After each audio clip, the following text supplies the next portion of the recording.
Hello everyone, welcome to the London Resort Source. This is episode 7, and in this episode we are going to go through with you the history of the London Resort and also who is behind the company as well. I'm sure everyone that's interested will have seen the news coming out that the plans have been submitted, and we did a video about that, which you'll be able to watch at this link floating up here now. So what we're going to do today is take a closer look at what's gone on with the resort and how it's ended up in the hands of the people it's in now, and then try and find some clues about where the money's going to come from and who's behind it. As always, please like, subscribe and comment, and if you'd like to hear from us for future videos, please hit that notification bell. We will be doing live videos as soon as we hear what news is coming out about the London Resort.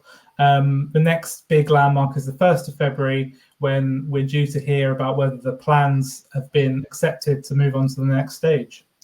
We hope you enjoy the video, and it's very informative for you because a lot of you have asked questions behind the London Resort, and of course we want to sort of share this information that we found, and yeah, please enjoy. Let's crack on. Let's crack on. The first time that this sort of news of this project ever surfaced was in all the way back in 2011, so 10 years ago now. And we've just put this slide together to kind of summarize what's happened since then, because it's been a bit of a roller coaster. I like it. The London Resort Company Holdings was established in 2011, so that was a good while back. And then the project was announced publicly in 2012. Now, this is where Paramount Pictures obtained naming rights, given the name London Paramount. So that's where the name came from.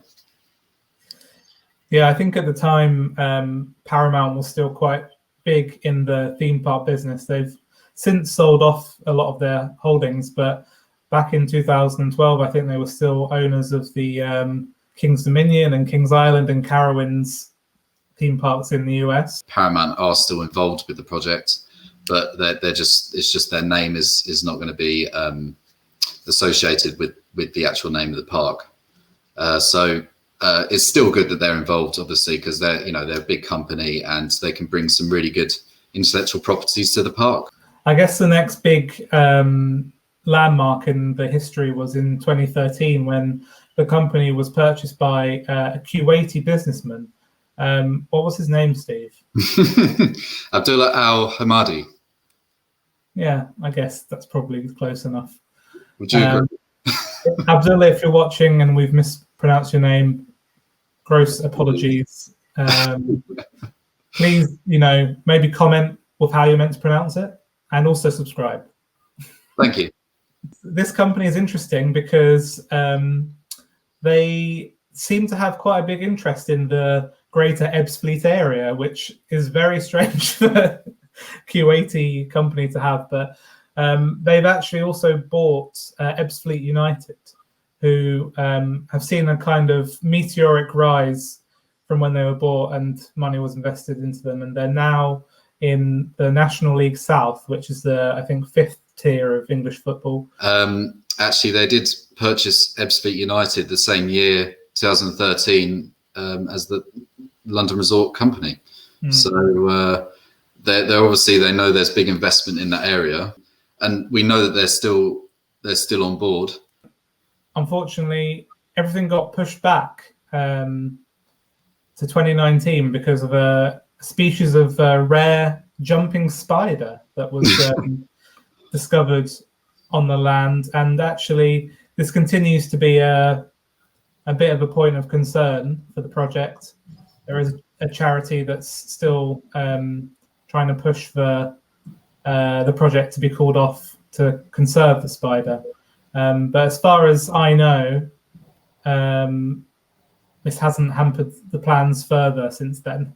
They are looking at ways to protect the wildlife that's in the area. So hopefully they have sort of found a way around it. So that's not actually the only reason why the project was pushed back. As you can see here, it has been pushed back further 5 times. There's obviously problems with infrastructure as well. and the local community. So there's a lot of reasons why this project has been pushed back. I mean, obviously it's a very ambitious project, so you're going to see this, and it's just unfortunately just the way it is, and that's the reason why we're now 10 years later and there's still not a brick laid on the site. But as we've said before, this project is now a lot further than it has been. The plans have been submitted, and hopefully we're going to see a light at the end of the tunnel. Yeah, and we're actually seeing people that have dropped out in the past coming back. So Paramount returned to the project in 2019, and although their name isn't going to be back on the name of the theme park or the resort, all of their IPs will be available. So that's why we're hoping to see stuff like Star Trek and Top Gun and other historic Paramount Pictures IPs in the names of the rides and the theming of the rides. So a number of people have come and gone with this project, as you probably expect from one with so many frustrations in pushbacks, etc. The guy that originally set up the project, as in the London Paramount project, was a bloke called Tony Sefton. And he was a bit of a veteran of the theme park industry, involved in Blackpool Pleasure Beach and Legoland California. Yeah, so unfortunately when he left, Felon Dunphy was appointed. And then a year later, in June 2016, he was gone to pursue his own interests in his own company. Selfish bastard. Selfish, yeah. How dare he? And then we move on to Chris Townsend, who I think was involved in the Olympics, London 2012 Olympics, and I guess on a high from the success, was jumped over to the London Resort as the next big thing, but he only lasted 2 years. But then, he left in 2014. In 2017, the project CEO David Tester walked away shortly after doubts were raised over the Sino Fortune investment. Funny enough, that was a Chinese businessman that was looking to invest in the project, but he just did not have the funds to actually, to invest in. Yeah, he said that the London Resort would receive £100 million off of him. Yeah.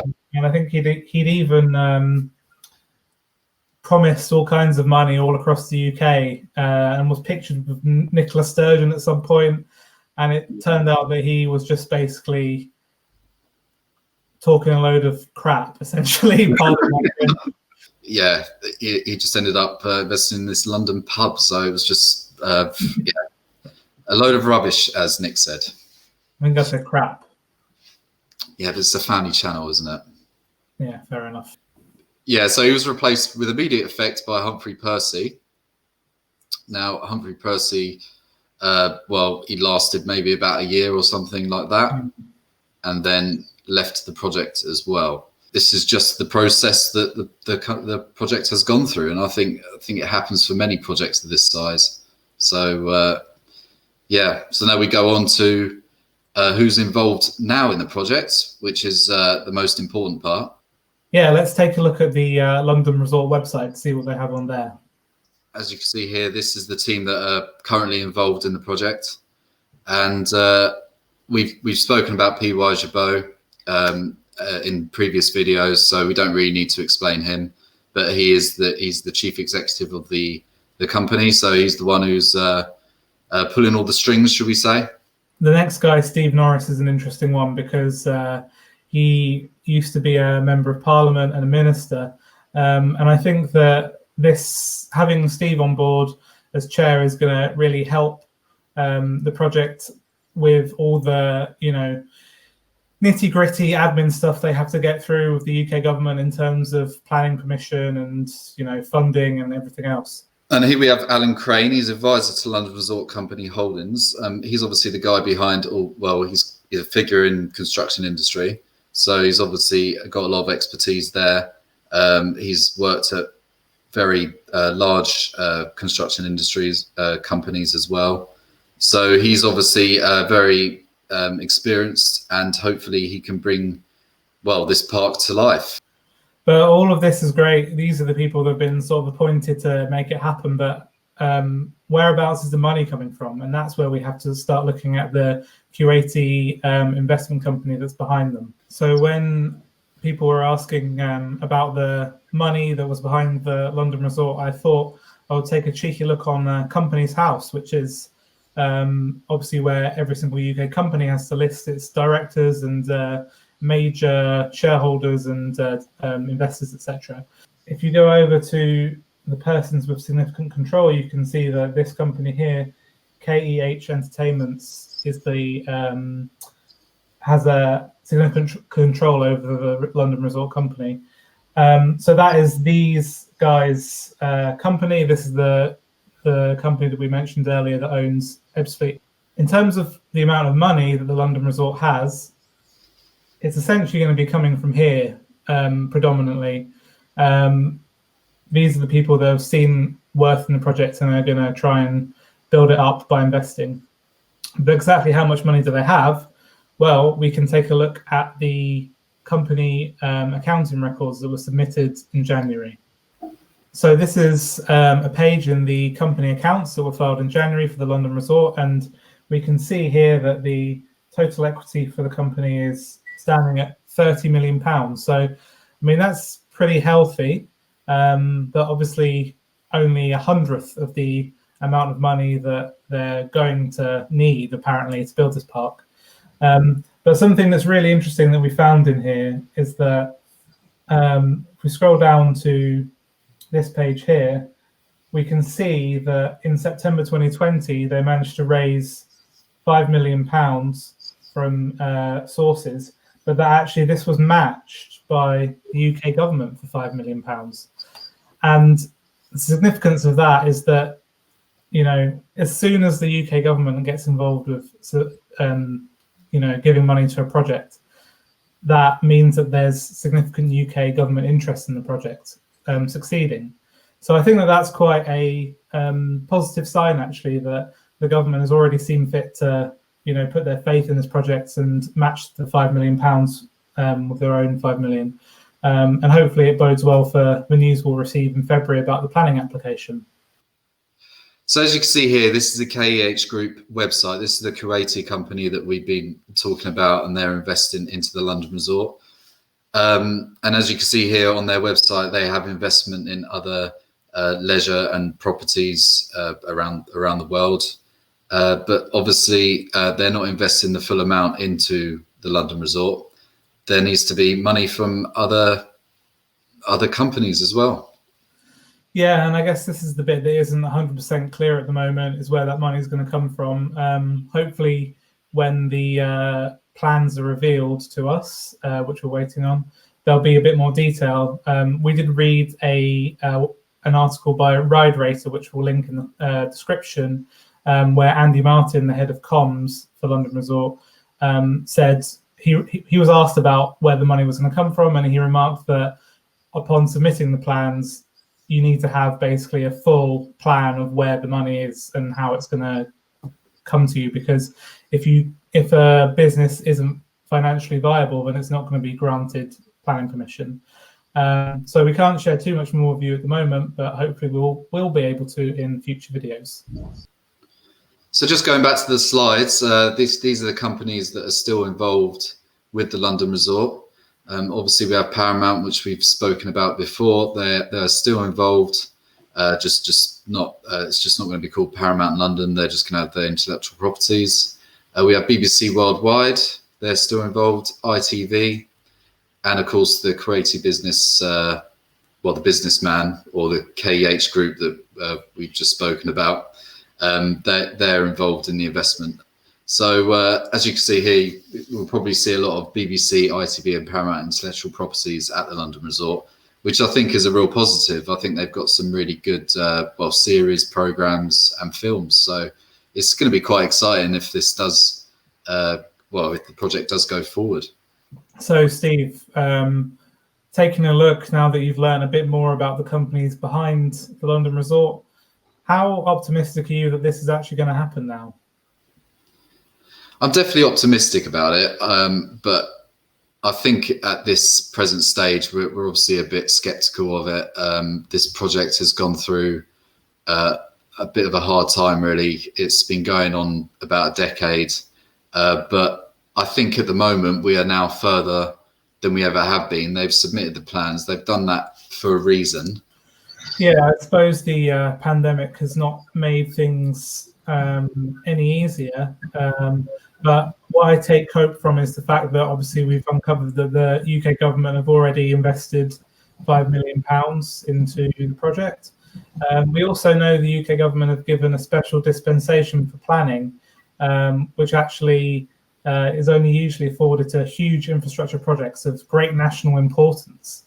So the fact that it's got that as well shows that it's clearly on someone's radar as a big project that they really want to succeed. So thank you for watching. We hope this video for you is informative and gives you a bit of an understanding really behind the London Resort Company. And please comment. We'd love to know what you think about this, and hopefully we can get a discussion going. Yeah, thanks to everyone that subscribed so far. We're on 177 subscribers, and obviously hoping to see that grow.